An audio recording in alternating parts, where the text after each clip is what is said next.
بسم الله الرحمن الرحيم.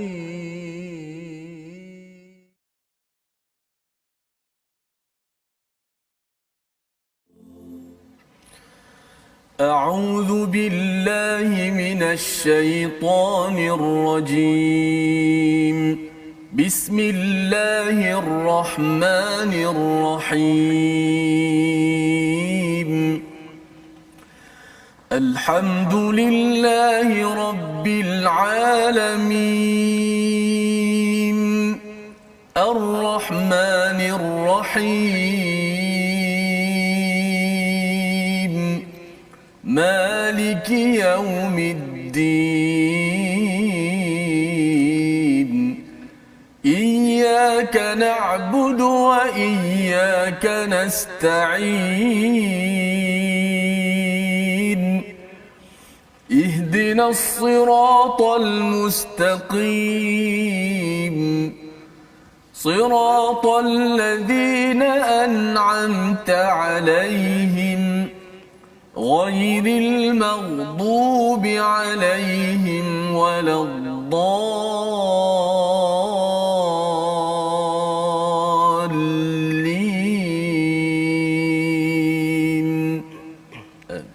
Assalamualaikum warahmatullahi wabarakatuh. Alhamdulillah wassalatu wassalamu ala Rasulillah wa ala alihi wa man wala syada la ilaha illallah syadana Muhammadan abduhu wa rasuluhu. Allahumma salli ala sayidina Muhammad wa ala alihi wa sahbihi ajma'in. Amma ba'du. Apa khabar tuan-tuan dan puan yang dirahmati Allah sekalian? Kita bertemu dalam My Quran Time baca faham amal pada hari ini. Kita terus bersama Al-Quran, terus ingin mendapat hidayah, panduan cahaya permata daripada Al-Quran. Dan pada hari ini kita dalam sesi ulang kaji halaman 195 hingga 199 yang telah pun kita ikuti selama 5 hari daripada hari Isnin hingga hari Jumaat. Pada hari ini kita bersama dengan Al-Fadil Ustaz Dr. Syafiq Sahimi dan Mudir Pusat Pengajian Baitul Hikmah Ipoh. Selamat datang Ustaz ya. Ahlan wa sahlan. Ya, ini kali pertama kita di sini.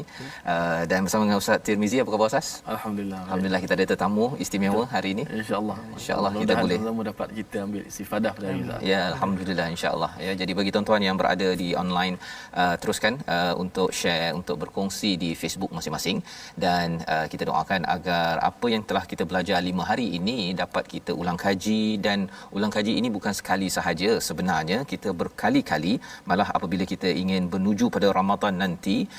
Sebenarnya Ramadan adalah bulan ulang kaji. Sebenarnya Nabi bertadarus ya bersama dengan Jibril, dan itu adalah bulan untuk melihat balik ya, memetakan balik, menyusun balik apa yang ada dalam hati pemikiran agar ia menjadi bekalan takwa sepanjang tahun selepas daripada bulan Ramadan. Jadi pada hari ini kita akan mulakan dengan melihat kepada halaman 195 di mana apabila kita melihat kepada perjuangan Tabuk ataupun perang ya, pada waktu ini diingatkan pada surah Taubah di pertengahan ini tentang satu kumpulan manusia yang terbongkar ya. Dan pada ayat ke-49 itu Allah menyatakan tentang istilahnya taftinni ya, iaitu ada kaitan dengan ala fil fitnah saqatu. Perkataan fitnah itu digunakan dalam ayat 49. Kita baca dahulu ayat 49 ini sebelum kita kembali kepada Al-Fadhil Ustaz Dr. Syafiq untuk menerangkan apakah yang dimaksudkan fitnah. Adakah fitnah sama macam dalam bahasa Melayu yang katanya tuduh orang sesuatu yang dia tak buat, ataupun berbeza. Kita baca dahulu ayat 49 surah At-Taubah halaman 195. Silakan Ustaz Tir. Baik, terima kasih Fadil Ustaz Dr. Fazrul, yang berbahagia Dr. Syafiq selaku tetamu kita pada kali ini. InsyaAllah kita akan memulakan bicara kita dengan ma'akhairil kalam, dengan sebaik-baik kata-kata ialah Al-Quran Karim daripada ayat 49 surah At-Taubah. Sama-sama kita menghayatinya, moga-moga kita mendapat rahmat dan istifadah pengajaran daripada ayat yang kita baca ini insya-Allah. A'udzubillahi minasyaitonirrajim. ومنهم من يقول ذلي ولا تفتني ألا في الفتنة سقطوا wa inna jahannama lamuhitatun bil kafirin.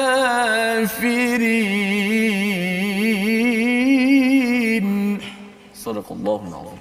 Surah Al-Azim ayat ke-49, dan di antara mereka ada yang berkata, berilah aku keizinan untuk tidak pergi berperang dan janganlah engkau menjadikan aku terjerumus ke dalam fitnah. Ketahuilah bahawa mereka telah terjerumus ke dalam fitnah dan sesungguhnya neraka jahanam itu meliputi orang-orang yang kafir. Mari kita sama-sama melihat kepada apakah maksud di sebalik ayat ini, apakah peristiwanya yang kita ingin ambil pelajaran untuk kita pada tahun ini menjadi panduan dalam hidup kita. Silakan doktor. Bismillahirrahmanirrahim. Alhamdulillah wassalatu wassalamu ala sayyidina Rasulillah wa alihi wa sahbihi wa man tabi'a hudahu wa wala wa ba'd. Assalamualaikum warahmatullahi wabarakatuh, dan terima kasih kepada Ustaz Azrul, Al-Fadhil Ustaz. Insya-Allah taala berdasarkan kepada ayat 49 daripada surah Taubah, kita dapat melihat Allah Azza wa Jalla menyebut wa minhum man yaqulu dhanli wa la taftinni. Di antara mereka orang-orang munafik itu ada yang mengatakan kepada Nabi SAW, izanli, berikan keizinan kepadaku. Izin di sini adalah berikan izin kepadaku untuk tidak ikut sertai perang. Tak payah pergi perang. Okey, untuk tidak ikut perang. Yang perang adalah perang Tabuk. Wala taftinni, dan wahai Rasulullah, supaya tidak aku jatuh kepada fitnah. Maka para ulama tafsir menyatakan bahawa fitnah yang mereka takut dan khawatir untuk jatuh itu adalah fitnah terhadap wanita Rom yang akan dihadapi oleh orang Islam dalam peperangan Tabuk, yang dikatakan mereka adalah wanita-wanita yang cantik. Maka orang-orang munafik ini konon-kononnya nak menjaga iman mereka. Dia kata, kami kalau ikut pergi perang juga, nanti kami terfitnah dengan kecantikan mereka. Jadi baik kami duduk sini, tak payah pergi. Oh gitu. Okey, begitu. Maka ala fil fitnati saqatu. Maka Allah Azza wa Jalla mengatakan ala fil fitnati saqatu. Sebenarnya mereka itu sendiri telah jatuh kepada fitnah. Dan apakah makna fitnah? Kalau kita merujuk kepada teks ataupun terminologi dalam bahasanya, maka para ulama lughah seperti Gharib Al-Asfahani rahimahullahu taala, Al-Imam Al-Azhari rahimahullahu taala mengatakan bahawa perkataan fitnah daripada kata fa ta nun, huruf fa ta dan nun. Dan kebanyakan penggunaan fitnah ini adalah mengenai ikhtibar atau imtihan, iaitu ujian atau cubaan kepada mereka. Maka di dalam makna ini, kalau kita maknakan dengan perkataan itu, mungkin maknanya boleh jadi iaitu seperti dengan makna itu ujian kepada mereka. Tetapi ulama mengatakan di dalam Al-Quran perkataan fitnah juga boleh bermakna ismun, iaitu dosa. Sebagaimana firman Allah Azza wa Jalla di dalam Al-Quran, walakinnakum fatantum anfusakum wa tarabbastum wa ratabtum, dalam surah Al-Hadid, iaitu akan tetapi kalian telah melakukan dosa, wuqu'u fil maksiyah, jatuh kepada maksiat. Maka di dalam ayat ini perkataan fitnah itu memberikan makna juga dosa. Artinya apa? Kamu takut jatuh kepada dosa terhadap wanita, tetapi sedangkan kamu telah jatuh kepada dosa kerana mengingkari perintah Rasul untuk pergi berjihad. Okey. Jadi kamu sendiri telah jatuh kepada dosa itu. Dan begitu juga, walaupun begitu, dalam makna fitnah yang sebagaimana Ustaz sebut tadi, orang kita kadang-kadang gunakan fitnah, hang fitnah aku, kamu fitnah saya. Tak sama itu bukan dengan makna seperti ini. Walaupun di sana ada ayat di dalam Al-Quran, fitnah juga boleh datang dengan makna ihraq, iaitu membakar. Sebagaimana dalam suratul Buruj, Allah Azza wa Jalla menyebut, innal ladzina fatanul mu'mina wal mu'minat, mereka yang telah membakar ashabul ukhdud, fatanul mu'mina wal mu'minat. Boleh juga fitnah itu dengan makna kufur ataupun syirik. Sebagaimana Allah Taala firmankan di dalam suratul Baqarah, Allah Taala sebut, waqatiluhum hatta la takuna fitnah, perangilah mereka sampai tidak berlakunya kekufuran dan kesyirikan. Begitu. Jadi dan mungkin yang hampir sama dengan yang orang kita selalu gunakan, iaitu makna yang boleh kita maknakan juga, iaitu khilafat, iaitu perpecahan sama. Mungkin fitnah yang dikata kamu fitnah saya, menjadikan hubungan itu berpecah. Umat Islam berpecah. Dan itu juga diambil daripada firman Allah Azza, yabghunakumul fitnah. Orang-orang munafik itu selalu melakukan sesuatu yang menjadikan mereka nak jadikan umat Islam pecah belah. Saya rasalah yang paling dekat nak digunakan oleh masyarakat kita yang itu. Iaitu yabghunakumul fitnah. Mereka inginkan perkelahian umat Islam dengan tuduhan-tuduhan seperti itu. Adapun dalam konteks ayat ini, kita boleh maknakan sebagaimana para ulama tafsir mengatakan bahawa fitnah ini adalah wuqu'u fil ma'siyah, iaitu jatuh kepada maksiat. Maka mereka konon-konon nak jaga iman, tak nak tengok orang perempuan yang cantik, nak jaga iman mereka. Tetapi sebenarnya dengan mereka memberikan alasan untuk tidak ikut peperangan itu merupakan suatu fitnah ke atas mereka, iaitu jatuh mereka kepada kemaksiatan dalam mengingkari perintah Nabi sallallahu alaihi Baik, wasallam. terima kasih ucapkan pada Dr. Syafiq. Antara pelajaran dekat situ kena jaga-jaga percakapan kita ni ya. Pasal kalau kita cakap macam baik kan, tapi rupanya dapat detect, rupanya dapat dikenal pasti dalam percakapan itu macam nak tunjuk baik tapi sebenarnya pemalas kan. Okey, penakut, pengecut, dan ini perkara yang kita ingin sama-sama belajar apabila kita nak melaksanakan. Yang penting berjuang beramal kan. Kadang-kadang perkataan yang kita ucap itu dapat ditangkap oleh orang yang tajam. Betul. Ya, ada basirah itu dia nampak bahawa sebenarnya dia ini nak mengilat dan mengelak ya, dan inilah yang dibongkarkan oleh Allah banyak di dalam surah At-Taubah terhadap kumpulan munafik. Betul. Ini Ustaz ya. Baik, ini adalah antara perkara yang kita ikuti pada halaman 195 dan kita ingin teruskan lagi ya pada halaman 196 di mana orang-orang munafik ini adalah antara orang yang suka menyatakan perkara-perkara yang tidak benar ya, ataupun suka bercakap perkara kalau di depan Nabi itu nampak cantik dia semua ya, tapi di belakangnya tu macam-macam. Jadi salah satu daripadanya adalah ayat yang ke-61 yang kita ingin lihat bersama, apabila mereka ada di kalangan mereka yang menyatakan Nabi mempercayai semua apa yang didengarinya. Apa maksudnya? Kita baca dahulu ayat yang ke-61 dan kita akan lihat apakah budaya munafik yang kita kalau boleh tak nak berlaku dalam diri masyarakat kita, dan kita nak lihat contoh pada tahun 2021 2022 ini nanti selepas kita baca ayat 61. Silakan Ustaz Tio.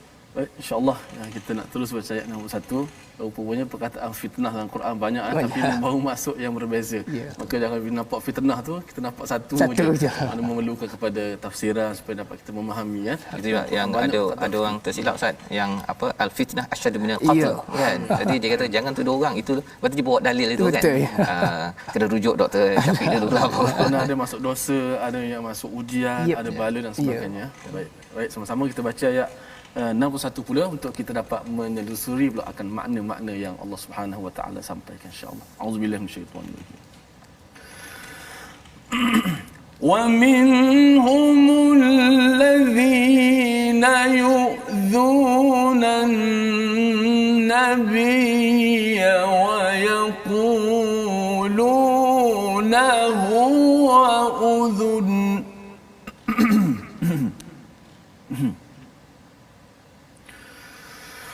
قل أذن خير لكم يؤمن بالله ويؤمن للمؤمنين ورحمة للذين آمنوا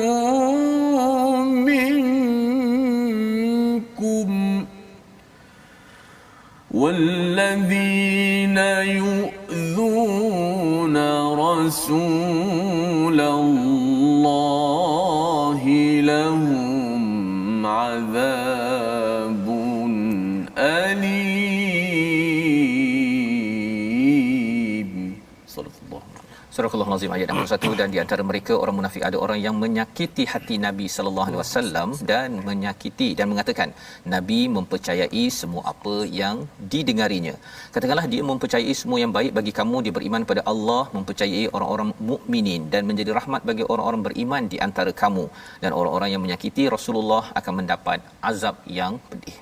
Ini adalah salah satu daripada sifat orang munafik pada waktu dahulu yang kita harapkan juga sifat ini tidak sampai pada kita Ustaz ya, iaitu menyakiti Nabi, yu'dzunan Nabi ya, dengan menyatakan huwa udhun.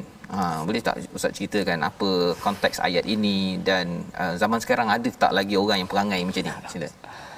Pertama sekali perkataan uzun di dalam bahasa Arab, terima kasih Ustaz Fazrul, dalam bahasa Arab adalah daripada artinya uzunun, kita pun belajar masa kecil uzunun telinga, dan digunakan perkataan ulama mengatakan bahawa ia tashbih al-baligh, iaitu memberikan suatu perumpamaan yang sangat penuh dengan nilai sastra pada nak menunjukkan, mereka nak gambarkan Nabi ni kamu cakap apa je telinga dia dipasang. Okey, telinga dia dipasang. Dan tinggal pasang seolah-olah mereka nak memperlekeh Nabi, minta maaf dengan bahasanya, kita pun tak ada gamak nak katakan Nabi gitu, lurus saja. Okey. Dengar apa Kamu saja. cakap je. Kamu sumpah kat dia, saya tak boleh ikut perang pasal anak sakit. Nabi akan dengar, dia akan percaya. Kamu tak pergi perang, kamu kata sebab kamu sakit kaki, Nabi akan percaya. Dia seolah mengatakan Nabi ni lurus.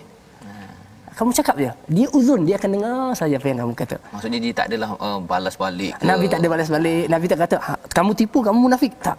Itu, dan itu merupakan rahmat kepada umat Islam. Ya. Kalau tidak Sayyidina Umar habis pancung kepada semua nanti dah. Habis. Kan? Jadi uzun, maka itu adalah telinga. Maka dia kata dan itu adalah perkataan yang menyakiti Nabi SAW, iaitu untuk merendahkan, mengejek Nabi SAW. Maka para ulama mengatakan lelaki yang menggelarkan Nabi begitu itu dikatakan namanya Al-Attab bin Qushair rahimahullah. Sebagaimana riwayat daripada Al-Imam Al-Qurtubi rahimahullah taala, beliau mengatakan kepada sahabatnya, kamu cakap je kepada dia, dia akan benarkan apa je yang dia ucapkan.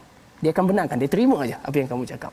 Para ulama mengatakan mereka adalah Jallas bin Suwaid, yang mana Jallas ketika duduk dengan kawan-kawan dia kata jangan bongkar benda ni, nanti sampai kepada Nabi, sekarang Nabi tuduh kita begitu.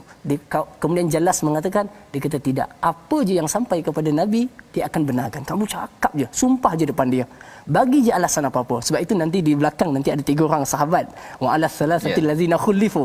Yang ni bila sampai depan Nabi dia jadi tak tergamak nak menipu di depan Nabi SAW. Adapun orang munafik, dia bagi je alasan, bagi je sumpah, buat je apa-apa untuk tidak mematuhi perintah baginda Rasulullah SAW. Jadi ini adalah sebagai suatu perkara besar. Kemudian Allah Taala sebutkan qul udhunu khairin lakum. Okey, katakanlah wahai Muhammad, Nabi dengar dan terima itu adalah sebenarnya baik untuk kalian. Okey, tetapi kena ingat, bukan dengar sebarang dengar. Baginda ni yu'minu billahi wa yu'minu lil mu'minin. Perkataan yu'min ni biasa kita terjemah beriman. Tetapi yu'min artinya yusaddiq, membenarkan. Sebagaimana dalam surah Yusuf, wa ma anta bimu'minin lana walau kunna shadiqin. Tidaklah engkau membenarkan perkataanku. Jadi di sini Nabi hanya mendengar perkataan benar yang datang daripada Allah, wahyu. Wa yu'minu lil mu'minin, dan Nabi hanya membenarkan apa yang disampaikan orang beriman. Kamu orang munafik, Nabi sebenarnya tak benarkan. Tapi Nabi tak katakan kamu bohong. Sebagai rahmat, wa rahmatul lil ladzina amanu minkum walladzina yu'zuna Rasulullah. Orang-orang yang menyakiti Nabi dan mereka menyakiti Nabi dengan lidah mereka. Dia kata Nabi begini dengan perkataan begini, dan ini menunjukkan bahawa menyakiti Nabi hatta selepas wafatnya Nabi sallallahu alaihi wasallam merupakan dosa besar. Dalilnya adalah lahum azabun alim. Dan setiap perkara yang diberikan tahdid, ancaman oleh Allah Azza wa Jalla, menunjukkan perkara itu adalah dosa besar. Maka setiap perkara begitu. Jadi saya menyatakan zaman kita ada tak macam tu? Sebenarnya boleh kita kata banyak sekali orang yang bermuka seperti ini datang depan kita, dia kata cakaplah begitu, tetapi di belakangnya adalah lain. Dan watak munafik ni subhanallah, Allah menceritakan, dan surah ini selain At-Taubah dinamakan surah Al-Fadhihah. Ada juga ulama mengatakan surah Al-Hafarah, iaitu yang menggaul, mencungkil lagi sifat-sifat mereka. Bukan hanya pada perkataan mereka, bahkan perbuatan mereka dijelaskan oleh Allah dengan begitu teliti sekali. Jadi kalau kita lihat di zaman ini dengan segala sifat yang Allah sebutkan dalam surah At-Taubah, ada lagi nanti dalam surah Al-Munafiqun, ada lagi dalam surah An-Nisa, kita dapat perkataan yang amat jelas pada menunjukkan watak-watak ini. Manusianya berbeza tetapi wataknya sama. Watak yang sama. Dan saya selalu ulang kepada kawan-kawan kita, kata kita belajar benda ini untuk kita nilai diri kita supaya kita tak ada sifat itu. Betul. Dan yang keduanya, kalau kita berinteraksi dan berkomunikasi dengan orang lain, kita dapat berhati-hati mengikut step yang Al-Quran ajarkan. Betul. Wallahu a'lam. Terima kasih diucapkan pada Dr. Syafiq ya, menerangkan pada ayat yang ke-61 ini tentang bagaimana mereka orang munafik ni dia suka melabel kan. Dia gunakan perkataan untuk melabel, pasal dalam umat Islam dia tak suka melabel kan. Kalau dia nampak macam tak kena tu, dia tak cakap ya, tapi dia akan ajak lagi. Malah macam Nabi lah ya, dengar tu tak ada pula cakap penipu kan. Pasal bila keluar perkataan penipu itu, apatah lagi kalau daripada mulut Nabi kan, memang itu amatlah sebagai satu laknat sebenarnya. Betul. Kan. Jadi ini adalah satu akhlak yang ditunjukkan oleh Nabi sallallahu alaihi wasallam, tapi orang munafik merasakan itu sebagai satu kelemahan. Betul. Kan, dia rasakan bahawa alah cakap je pada dia, senang je nak goreng dia kan. Senang nak goreng. Tapi sebenarnya ketika mendengar itu Nabi yastami'u lahu kan, dia mendengar betul-betul, tapi dalam masa yang sama Nabi memilih yang terbaik ya.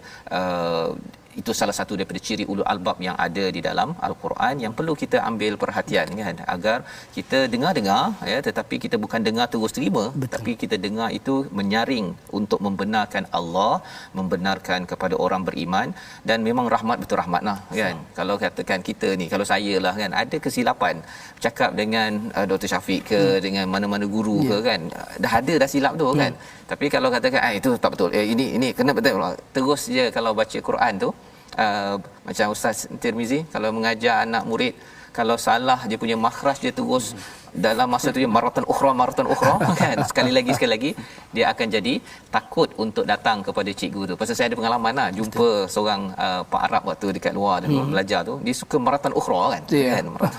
Alamak kan, tak datang lagi kelas kan. Okey, jadi rahmat betul ya dari segi akhlaknya bila mendengar, tetapi itu bukan tanda kelemahan ya, itu sebagai tanda, sebagai satu akhlak yang amat tinggi untuk kita sama-sama meraihkan. Lemah silap itu ada, tetapi jangan sampai diambil peluang pula, apatah lagi munafik ini mengutuk kepada Nabi sallallahu alaihi wasallam. Jadi mungkin sampai ayat ataupun halaman 196 ini, mungkin Dr. Syafiq dalam masa seminit memberikan sedikit kesimpulan awal dua muka surat ini. Sebenarnya apa dua perkara yang perlu kita majukan, terutamalah kita nak masuk bulan Ramadan ini. Cadangan daripada Dr. Syafiq sebelum kita berehat, sambung lagi halaman selepas ini. Baik, untuk persiapan kita di Ramadan ya. Baik, saya bila kita melihat Ramadan boleh kita istilahkan sebagai bulan Al-Quranul Karim. Bulan yang kita memang betul-betul menyibukkan diri kita dengan Al-Quran. Sebagaimana Al-Imam Malik diriwayatkan bahawa beliau merupakan ulama hadis yang terkenal, guru kepada Imam Syafi'i, penyusun kitab Muwatta. Tetapi sampai sahaja bulan Ramadan diceritakan bahawa Imam Malik akan menyimpan kitab-kitab hadisnya di satu tempat. Dan beliau sepenuhnya menghadap kepada Al-Quran. Dan pada itu kita dapat melihat bahawa sunnah para salafus soleh sendiri menunjukkan bahawa sampai je bulan Ramadan seperti suatu perayaan besar mereka dengan Al-Quranul Karim pada membacanya dan mentadabbur segala isi kandungannya. Dan yakin serta percayalah Al-Quranul Karim adalah relevan dan valid pada setiap masa. Siapa yang menjadikannya panduan, dia akan hidup di dalam panduan dan terpandu daripada Allah Subhanahu Wa Taala. Baik, terima kasih Dr. Syafiq. Maksudnya ini kita perlu merancang perayaan Quran pada bulan Ramadan ya. Mungkin kena susun jadual. Mungkin bagi yang sudah tertinggal 10 juzuk My Quran Time, susun balik satu hari itu, tengok balik mungkin 3 juzuk bagi setiap kalau ada 10 bahagi ini, dapatlah sekitar 10 hari dapat cover 3 juzuk ya. 60 muka surat tu cuba tengok balik, bergantunglah kepada kemampuan, tetapi maksudnya masanya ekstra Ustaz ya, masa ekstra lebihkan lagi, kerana kita nak jadikan ia sebagai betul-betul perayaan beribadah ya, dengan Al-Quran, dengan amalan-amalan yang menambahkan keakraban kita bertakwa kepada Allah Subhanahu Wa Taala. Kita berehat sebentar, kita kembali semula dalam My Quran Time, baca faham amal insya-Allah.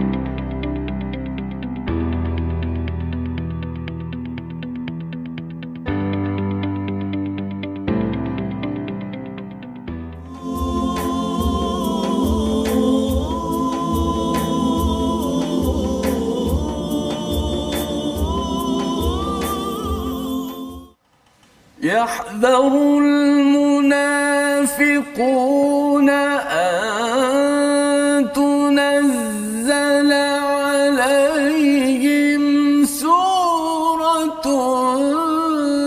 تنبئهم بما في قلوبهم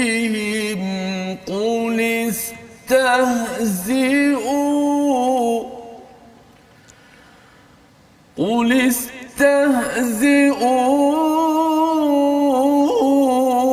إن الله مخرج ما تحذرون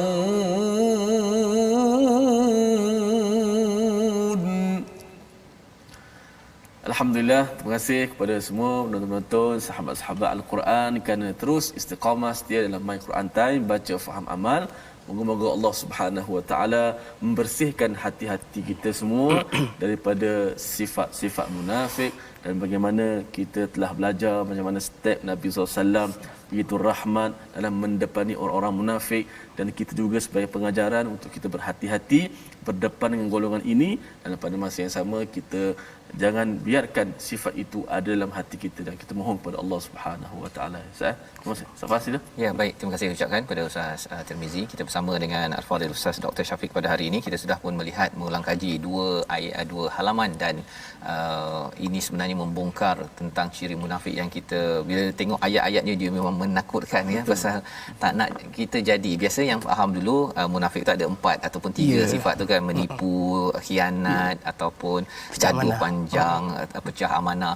Tapi itu pendek sangat. Tapi yang ini dia bagi ya, Allah berikan peringatan ini, dan malah siap lagi orang munafik itu macam mana responnya itu pun di capture, ditangkap ya, dan direkodkan di dalam surah At-Taubah ini, yang menyebabkan dia macam tak boleh lari lah kan. Ketika mendengar ayat-ayat ini, dia menyebabkan hati rasa alamak jangan sampai orang sebelah tahu bahawa saya ada masa ataupun kadang-kadang terjatuh ke dalam sifat-sifat yang disampaikan di sini. Jadi ayat 64 yang dibacakan sebentar tadi pada halaman 197 menyambung kembali kepada apakah realiti ini. Allah menyatakan pada ayat 64, orang-orang munafik itu takut jika diturunkan suatu surah yang menerangkan apa yang tersembunyi di dalam hati mereka. Katakanlah kepada mereka, teruskanlah memperolok-olok terhadap Allah dan Rasul, sesungguhnya Allah akan mengungkapkan apa yang kamu takutkan. Jadi menyambung lagi, psikologi orang munafik ini sebenarnya kalau kita tengok dalam ilmu psikologi, orang bercakap tentang personality test kan, ada bercakap tentang sanguine, tentang orang pandai bercakap, orang yang pendiam apa sebagainya, tetapi tak ada personality test bercakap tentang orang munafik. Kan ya, orang munafik ni dia bukan kajian psikologi lah, tak tahulah, mungkin bagi tuan-tuan yang pakar psikologi boleh nanti menyatakan kalau ada personality test untuk menentukan saya ni munafik ke tidak kan. Tetapi surah Taubah ini penuh dengan perkara tersebut. Kalau Ustaz boleh jelaskan tentang ayat 64 tu, apa sebenar yang dimaksudkan dengan yahzarul munafiqun, silakan. Bismillah, alhamdulillah. Dalam ayat ini kita dapat melihat Allah Azza wa Jalla membongkar beberapa lagi sifat jiwa orang munafik. Antara yang paling ketara kita dapat melihat adalah mereka sentiasa dalam keadaan takut. Quran menggambarkan la ilaha illa wa la ilaha illa. Dia kata nak sokong orang beriman betul-betul ni, nanti orang musyrik tak bagi dana pula contohnya kan. Sokong orang musyrik, nanti dia kata aku kafir pula. Jadi dia sentiasa dalam keadaan kebingungan. Allah Taala sebutkan begitu, muzabzabina baina zalika la ilaha illa wa la ilaha illa. Tetapi dalam ayat ini Allah Taala gambarkan lagi perkataan yahzarul munafiquna. Mereka sentiasa berada dalam keadaan takut, curiga kalau perancangan mereka itu terbongkar. Dan tentunya Allah telah bongkarkan kepada Nabi SAW. Tetapi rahmatnya Nabi kepada seluruh umat manusia adalah Nabi tidak mengatakan Umar ada munafik, ini munafik. Tetapi mereka sentiasa dihantui dengan ketakutan. Yahzarul munafiquna an tunazzala alaihim suratun tunabbi'uhum. Mereka sangat-sangat khawatir kalau Allah Taala turunkan satu surah cerita pasal mereka, dan ternyata surah itu turun pun mereka menceritakan sifat mereka. Allah sebut dengan begitu detail, sampaikan dalam surah Al-Munafiqun dia punya dahsyat. Allah Taala cerita, Allah sebut wala ta'rifannahu fi lahnil qaul. Sampaikan kamu pasti boleh kenal dia dengan cara cakap dia. Cara cakap. Allah percakapan mereka tu Nabi boleh kenal mereka. Sampai ke tahap itu Allah Azza wa Jalla menyifatkan dan menggambarkan mereka. Jadi pastinya mereka takut kalau setiap satu mereka disebut oleh baginda Nabi SAW. Dan kita juga boleh melihat psikologi orang munafik ini. Dia punya perasaan dia adalah sentiasa berada ragu terhadap janji Allah. Allah Taala sebut di dalam Al-Quranul Karim, ma wa'adana Allah wa rasuluhu illa ghurura. Dia kata, apa yang Allah janji, apa yang Rasul janji ni, ini semua mainan-mainan belaka. Maknanya kalau kita kata Allah sebut janjikan begini, orang beriman akan dapat begini, hidup dalam keadaan begini, orang yang bersedekah akan begini, dia dalam dirinya, dia dalam meragui janji Allah dan Rasul. Nabi janjikan kemenangan tetapi mereka ragu. Sebab itu mereka kata kalau ikut betul-betul perang ni, kalau tak menang nanti rugi pula dengan yang ini. Kalau ikut yang ini, nanti yang ni pula kata aku begini. Dan munafik ini pula hadir pada saat Islam menang.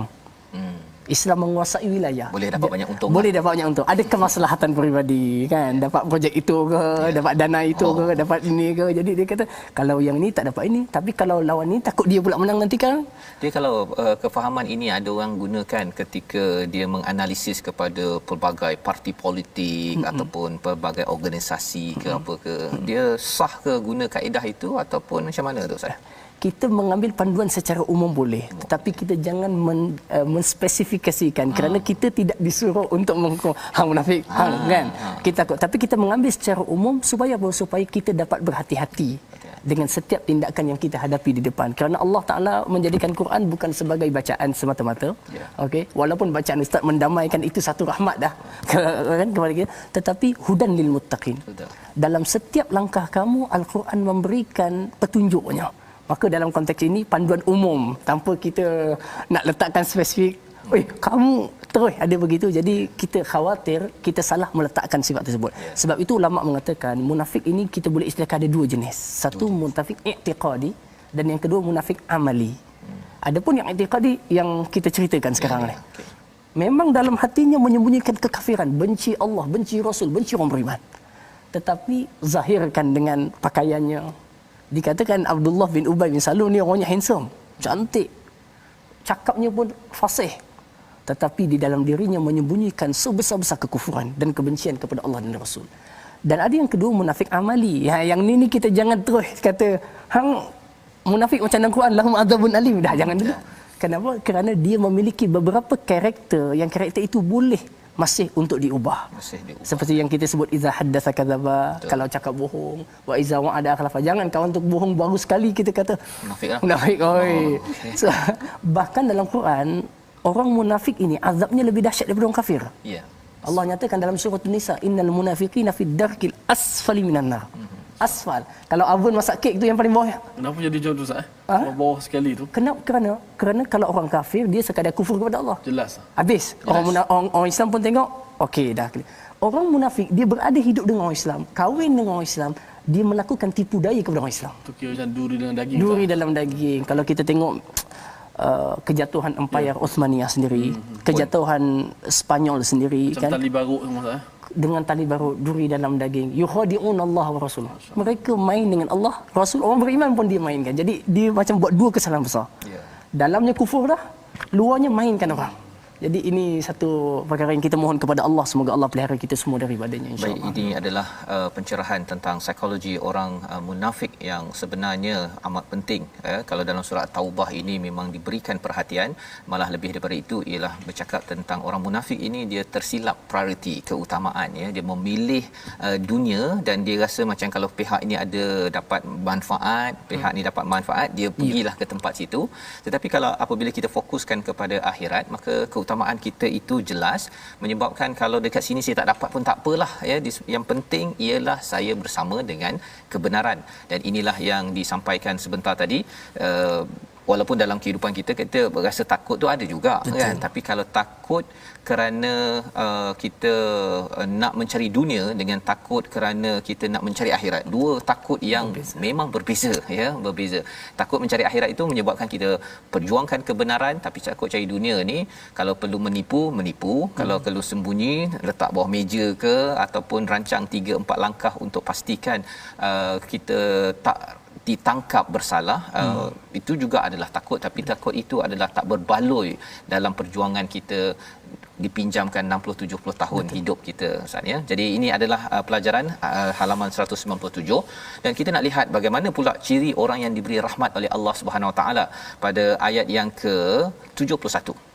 Ya, ini Allah buatkan perbandingan orang yang tidak mengambil pelajaran daripada kaum-kaum terdahulu, Nuh, Ad, Samud, tapi ada kumpulan yang betul-betul menjaga iman pada ayat 71. Kita baca bersama dipimpin Ustaz Tirmizi. Baik, kita terus pada ayat yang ke-71 untuk kita melihat pada makna-makna pada ayat ini juga, untuk kita mengambil pengajaran bagaimana orang-orang beriman dan kita dibersihkan daripada ciri orang-orang munafik yang biasalah ada dua color, dalam lain, luar lain. Yang bahaya tu, masya-Allah. Wal mu'minuna wal mu'minatu بعضهم أولياء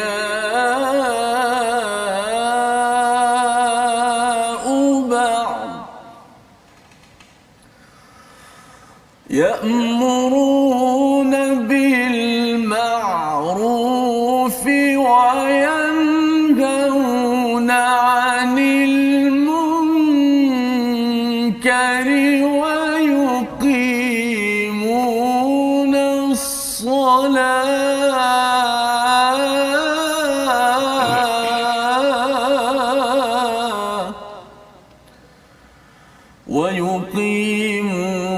الصلاة ويؤتون الزكاة ويطيعون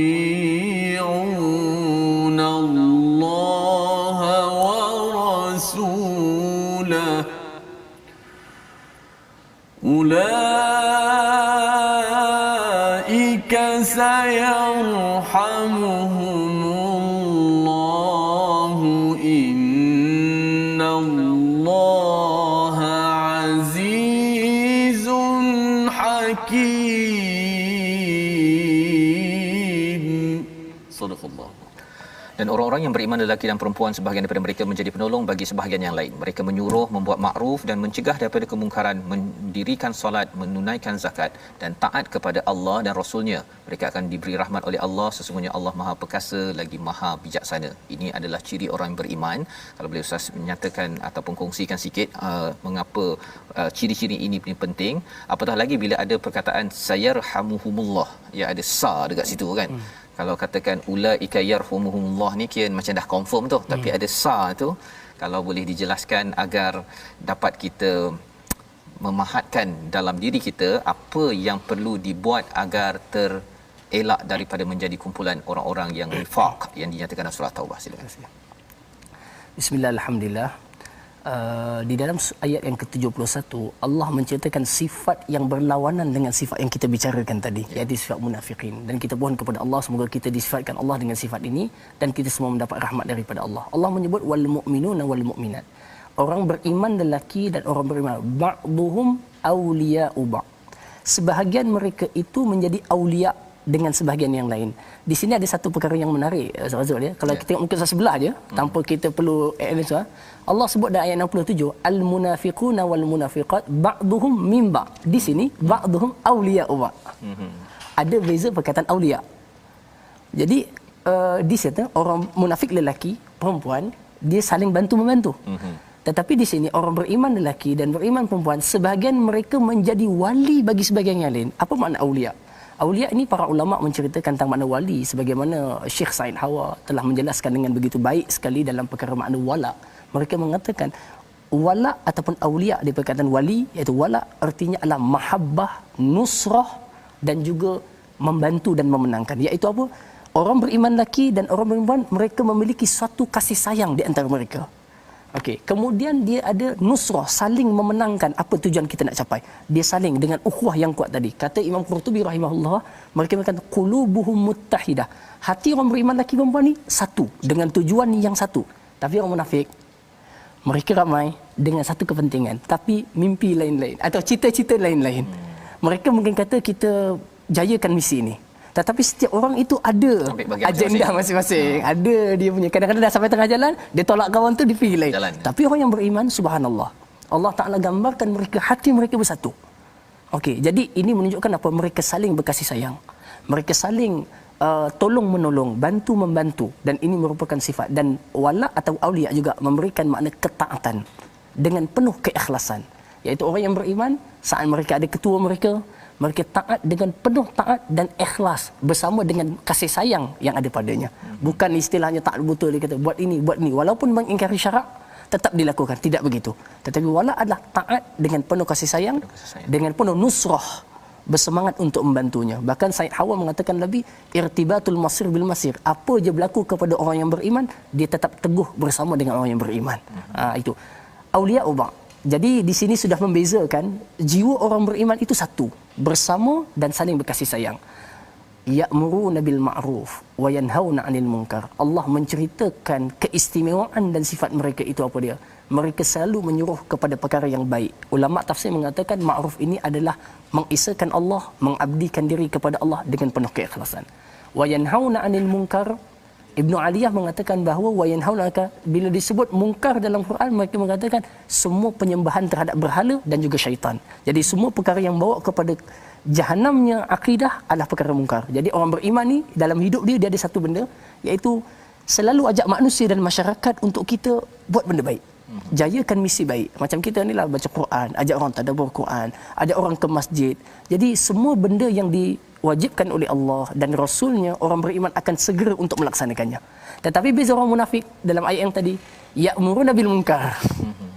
Benda-benda yang bersifat munkar, pesta ke apa ke, dia pula yang terkedepan untuk menjayakannya. Tapi wa yanhauna 'anil ma'ruf. Kalau benda baik, nanti dulu, tangguh dulu, itu dan ini. Jadi itu beza kedua sifat yang Allah Azza wa Jalla letakkan dalam sebelah-sebelah saja muka suratnya. Subhanallah. Dia ada kat sebelah sana jangan benderma, dekat sini ada zakat. Ya.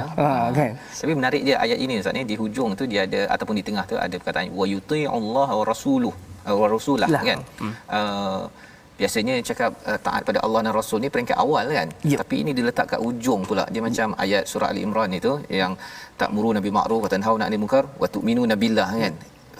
Keimanan pada Allah tu letak dekat nombor 3. Ada. Baik, terima kasih atas soalan ni. Ada jenis ayat Quran yang meletakkan yang awal itu adalah makna priority. Tetapi dalam ayat ini bukan maknanya taat Allah itu di belakang, tak. Tetapi maknanya apa? Setelah dimention mukminun, mereka mesti beriman kepada Allah. Iaitu mentasdik, membenarkannya. Betul. Bukan bermakna mentaati Allah itu benda yang dikesampingkan, tidak sekali-kali begitu. Bahkan taat kepada Allah lah menjadikan dia solat. Taat kepada Allah lah menjadikan dia menunaikan zakat. Okey, tapi ayat itu ingin menjelaskan lagi bahawa Allah Azza wa Jalla dan mentaatinya merupakan suatu kepentingan yang takkan boleh orang itu mendapat rahmat melainkan dengan jalan ketaatan kepada Allah. Maknanya sekadar beriktikad tanpa melaksanakan perintah dengan taat itu adalah tidak boleh. Maksudnya dia solat dengan iktikad niat taat baru dapat rahmat. Ya, kan? Pasal ada juga orang yang solat pasal dia nak dapat projek 10 juta kan.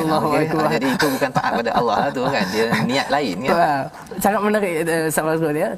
Kalau kita sambung tadi ayat tadi kan, wa yanhauna 'anil munkar wa yuqimunas salah wa yu'tunaz zakah. Allah sebut dan mereka mendirikan solat, tapi dalam zakat menunaikan zakat. Kenapa dalam sembahyang tak sebut tunaikan sembahyang?